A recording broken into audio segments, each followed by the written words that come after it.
Phylum नेमैटिलमिन्स, तो ये इसके अंदर इंपॉर्टेंट एमसीक्यूज यहाँ पर बन सकते हैं। सही है, तो ये लॉन्ग शॉर्ट में मुश्किल लेके आया, अगर आ जाए तो वेल एंड गुड, आप ये लिख देंगे इसके पॉइंट्स ना। तो मैंने पॉइंट्स लिखे हैं ज़्यादातर इसके अंदर ना। तो देखो इसको जो है नेमैटिलमिन्स कॉमनली कॉल्ड, जो उसको कहते हैं हम राउंड वॉर्म्स, ठीक है ना। मोस्ट इंपॉर्टेंट पॉइंट एमसीक्यूज का, देखो इसको कॉमनली जो है ना हम राउंड वॉर्म कहते हैं। कि आपने जगह जगह नाम आपको नज़र आएगा, राउंड वॉर्म्स, हुक वॉर्म्स, सही है, थ्रेड वॉर्म्स। तो ये जितने भी वॉर्म्स आते हैं वो सारे इस फाइलम के अंदर आते हैं, नेमैटिलमिन्थिस के अंदर, ठीक है ना। अच्छा, इसको हम जो है वो अगर इस तरीके से एक बन जाए कि इसको और क्या कहते हैं, ठीक, ऑल्सो कॉल्ड, इसको हम क्या कह सकते हैं, तो इसको हम कहते हैं बेसिकली एस्केल्मेंथिस। मैं यहाँ पर नाम लिख देता हूँ, एस्केल्मेंथिस, ठीक है, इसको हम ये कहते हैं कॉमनली कॉल्ड जो होता है ना। एक तो कॉमनली कॉल्ड का मतलब कि हम इसको आम जबान में राउंड वॉर्म्स कहते हैं, और इसको हम ऑल्सो कॉल्ड, यानी कि इसको ये भी कह सकते हैं हम नेमल थेलमिन्थिस की जगह हम इसको एस्केल्मेंथिस भी कह सकते हैं, ASCHELMINTHES,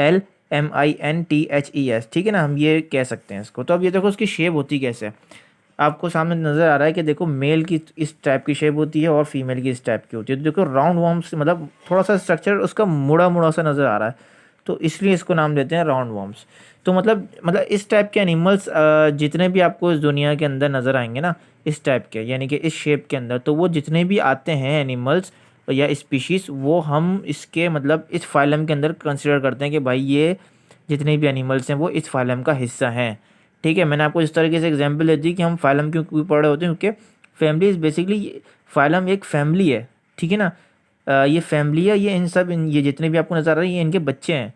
तो ये जो बच्चे हैं ये इनसे बिलोंग करते हैं, ठीक है ना। तो ये इस तरीके से आप जो है वो समझ के चलें। तो अब देखो यहाँ पर मोस्ट इंपॉर्टेंट जो है वो उसका सेकंड पॉइंट है क्या, body cavity is filled with some fluids और it is called pseudocoel. तो अब यहाँ अब देखो सूडो का मतलब जो होता है वो बेसिकली मतलब ट्रू जो होता है ना, ट्रू उसका जो होता है ट्रू कॉइल नहीं होता ये, ठीक है ना। अगर सुलूम होता तो वो उसको हम कहते हैं कि भाई हाँ ये ट्रू बॉडी कैविटी है।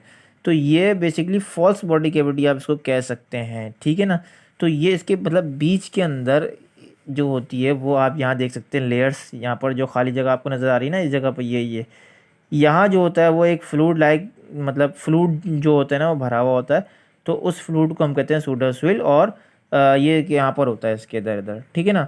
तो ये मोस्ट इम्पॉर्टेंट पॉइंट था इन दो का। तो अब देखें मज़ीद जो कि मोस्ट इम्पॉर्टेंट एमसीक्यूज बनते हैं एमडी गेट के अंदर भी, और बेसिकली उसके अंदर आप यहाँ देखो, इस पे नज़र डालो, एस्कैरिस लिखा है यहाँ पर। तो एस्कैरिस भी जो एक पैरासाइट है ये इसके अंदर आता है, ठीक है। इसको जो है मतलब राउंड वर्म है ये, ठीक है। और इसका पहला पॉइंट है कि it is leave in the intestine of women, ये इंसानों की इंटेस्टाइन के अंदर जाके रहता है, ठीक है ना। कोई भी खाने पीने में चीज़ आ गई तो भैया ये जो पैरासाइट था वो आपकी क्या कहते हैं पेट के अंदर चला गया, और पेट से फिर ये इंटेस्टाइन के अंदर चला गया और वहाँ ये रहता है। अब ये रहने के बाद अब इंटेस्टाइन को डैमेज भी कर सकता है, खून भी है ये सक करता है, ठीक है, खाना आपका सही डाइजेस्ट वगैरह नहीं हो पाता, ये सारी चीज़ें जो होती हैं वो ये स्कैराइज करता है। तो मोस्ट इंपॉर्टेंट एमसीक्यूज यहाँ से बनता ये है कि इंटेस्टाइन में कौन सा पैरासाइट रहता है, तो आप बताएंगे कि अस्कराइस एक ऐसा पैरासाइट है जो कि इंसानों के आंतों में रहता है, इंसानों के इंटेस्टाइन में रहता है। तो अब इसका दूसरा पॉइंट देखो, इट इज़ इंडो पैरासाइट, वही इंडो यानी कि अंदर रहने वाला, और एक्टो होता तो फिर बाहर रहने वाला। तो यहाँ पर ये अंदर रहता है बॉडी के, तो इसलिए हम कहेंगे ये इंडो पैरासाइट है। अब देखो पांचवा जो है पॉइंट, मोस्ट इंपॉर्टेंट पॉइंट आपके सामने मौजूद है, वो ये कि वॉइचेरिया, तो ये जो है एक थ्रेड वॉर्म है, इसको आप थ्रेड वॉर्म भी कहते हैं, ठीक है ना।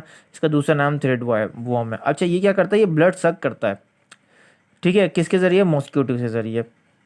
अब यहाँ पर देखो, is transmitted by blood sucking mosquito and cause a disease फ्लेयर्स। अब यहाँ पर होता क्या है, फॉर एग्जांपल ये थ्रेड वॉर्म जो है कोई भी मच्छर है, मच्छर बोल रहा हूँ, अपनी इंग्लिश ज़बान में बोलो तो मॉस्किटो आपकी यहाँ पर आके बैठ गया और उसने आपका ब्लड सक किया।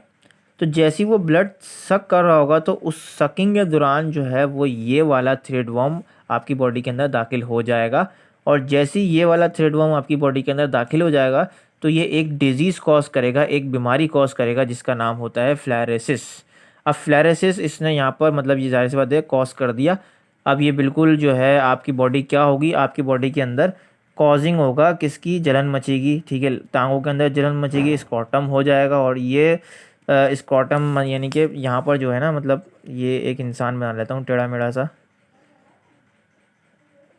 ठीक है। तो यहाँ पर एक जो होता है टांगों के दरमियान एक बहुत मोटे से सूजन पाई जाती है जिसको हम कहते हैं स्क्रॉटम, ठीक है, जिसको हम कहते हैं स्क्रॉटम, सॉरी यहाँ पर स्क्रॉटम। तो टांगों के अंदर जलन मचना स्टार्ट हो जाएगी, स्क्रॉटम हो जाएगा, मतलब फूल जाएंगी टांगे। तो उस कंडीशंस को हम कहते हैं एलिफेंटियासिस, ठीक है। तो यहाँ तीन चीज़ें नज़र रखनी है आपको, तीन मोस्ट इंपॉर्टेंट एमसीक्यूज बन रहे हैं। एक ये कि विक्टोरिया का दूसरा नाम क्या होता है, थ्रेडवर्म, और थ्रेडवर्म जो है मॉस्किटो के ज़रिए जो होता है आपकी बॉडी के अंदर दाखिल होता है। तो ये मतलब कौन सी बीमारी कॉज करता है, ये फ्लेरेसिस एक नाम है बीमारी का, वो कॉज करता है। और उसके अंदर क्या होता है, उसके अंदर आपकी टांगों के अंदर जलन मचना शुरू हो जाती है, स्क्रॉटम होता है, और इन सारी कंडीशन को हम क्या कहते हैं, एलिफेंटियासिस कहते हैं।